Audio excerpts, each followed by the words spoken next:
If you've been out walking in the nature preserve recently and found some yellow blooms on the ground, you may have wondered where those came from.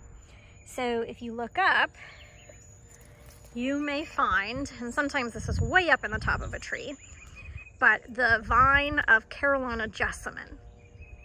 Carolina jessamine has the scientific name Jessamine sempervirens, which sempervirens means always alive. And so that actually works really well for this vine because unlike many of our vines, it is evergreen. So it has green leaves on it year round. This is one of our earliest blooming wildflowers, and it is the state wildflower of South Carolina, actually.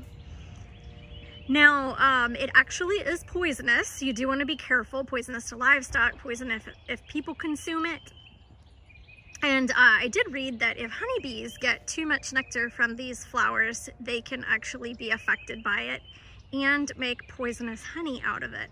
So while our native bees seem to use it just fine, it may not be great for honeybees, which of course are not a native species.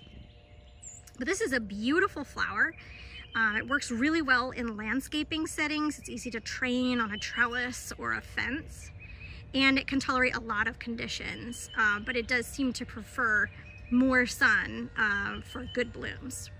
But anyway, keep an eye out for this one. It's one of our first real signs that spring is really coming.